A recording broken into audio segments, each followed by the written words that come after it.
Hier, j'ai été à Madacha. Il y avait du soleil chaud, brillant à Saint-Pétersbourg, regardez. Vous voyez, c'est rouge et ça, c'est blanc. La différence.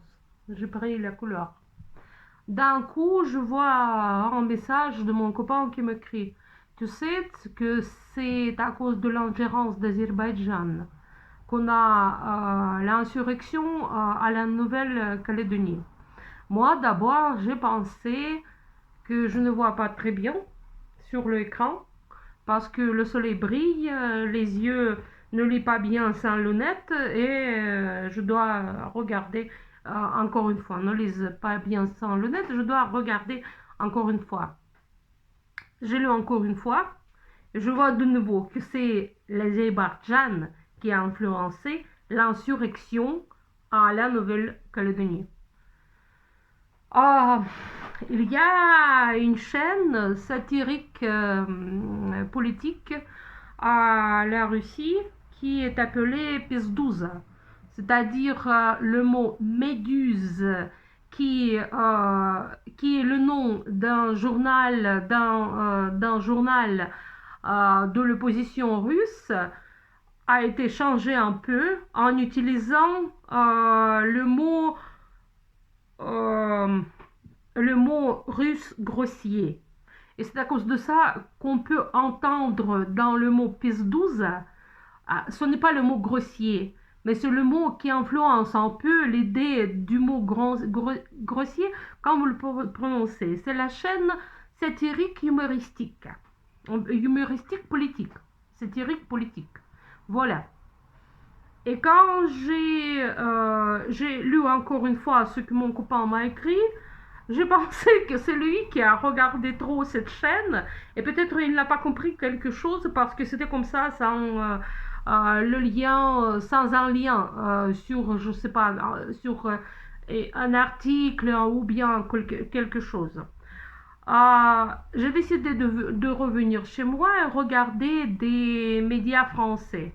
Et vous savez, ce matin, je regarde les médias français et c'est le ministre de l'intérieur de la France qui dit que c'est l'Azerbaïdjan poussé par les par ses parents, c'est-à-dire ou bien la Turquie ou bien la Russie, qui a influencé l'insurrection à la Nouvelle-Calédonie. C'était à vrai dire magnifique et moi j'ai pensé tout de suite à un proverbe russe, à un proverbe plutôt soviétique qui est né parce que à l'URSS il y avait des problèmes avec des juifs et par exemple à l'époque du gouvernement de Staline il y avait plusieurs procès où les juifs ont été inculpés, ils ont été appelés des sionistes et ainsi de suite. C'est-à-dire le problème, il a existé.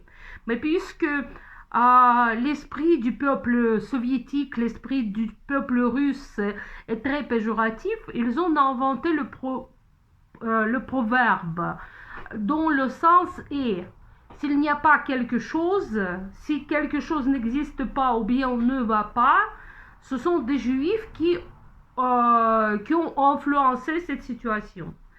Et en russe, c'était comme ça, si on traduit directement. S'il n'y a pas d'eau dans le robinet, ce sont des juifs qui l'ont bu. Et en ce qui concerne de la France, vous savez, pour le moment, pour les politiciens français, ce qui se passe, quoi qu'il se passe, en France ou ailleurs, partout dans le monde entier, c'est toujours la Russie qui a influencé tel ou tel désordre. Mais je ne comprends pas jusqu'à présent comment coller deux situations. Tout d'abord, la Russie, c'est un pays tiers. Il ne faut pas faire attention à elle parce qu'on est vraiment pauvre jusqu'à la misère. C'est ce que j'entends des télévisions françaises, d'une part. Et d'autre part, vous savez que la chute de l'URSS a été provoquée en quelque sorte par ce problème avec des juifs que personne en l'URSS n'a pas pu résoudre normalement.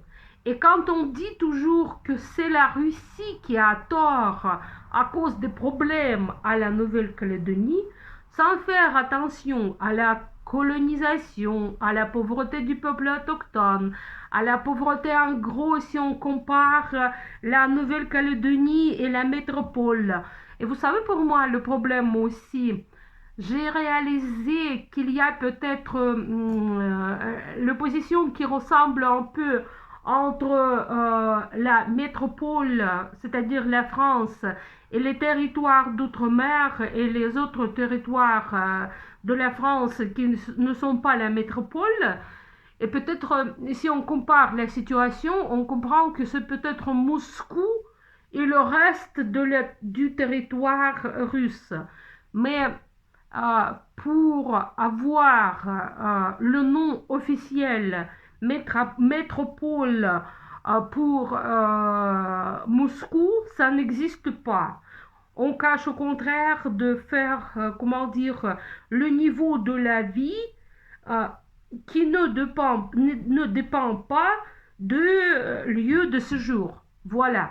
C'est pas résolu, c'est pas fait. Mais comment dire, même si on dit qu'il y a toujours, sauf si on exclut l'Azerbaïdjan de la situation, c'est-à-dire pour le mot métropole souligne encore une fois qu'il y a toujours les effets de la colonisation en France, d'une part.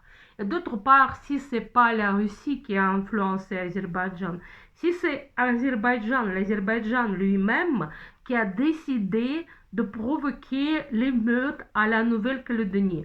Pourquoi il a besoin de ça? Vous savez, sauf le pétrole, le gaz et d'autres choses, c'est-à-dire liées au pétrole ou bien au gaz, il y a aussi des tomates d'Azerbaïdjan qui sont aimées beaucoup en Russie. Et par exemple, si on achète des légumes à l'Azerbaïdjan ou bien si on achète des fruits à l'Azerbaïdjan, c'est surtout des tomates qui ont plus de goût. Parce que par exemple ici à Saint-Pétersbourg, il n'y a pas beaucoup de soleil. C'est à cause de ça que je souligne que hier j'ai été au soleil et c'était fantastique vraiment. Il n'y a pas beaucoup de soleil à Saint-Pétersbourg et des tomates chez nous, produits chez nous, sont comme fabriqués de plastique, quelque chose comme ça. Ils n'ont pas de goût. Mais si on achète beaucoup plus cher que les tomates de nous, les tomates d'Azerbaïdjan, on sent le goût de tomate. Voilà. Et hier, aujourd'hui déjà, j'ai parlé avec mon copain et j'ai compris que c'est pas peut-être l'Azerbaïdjan influencé par la Russie, c'est plutôt l'Azerbaïdjan lui-même qui a voulu provoquer l'insurrection à la Nouvelle-Calédonie pour dégager la France du marché des tomates et avoir la place libre pour exporter ces tomates à lui.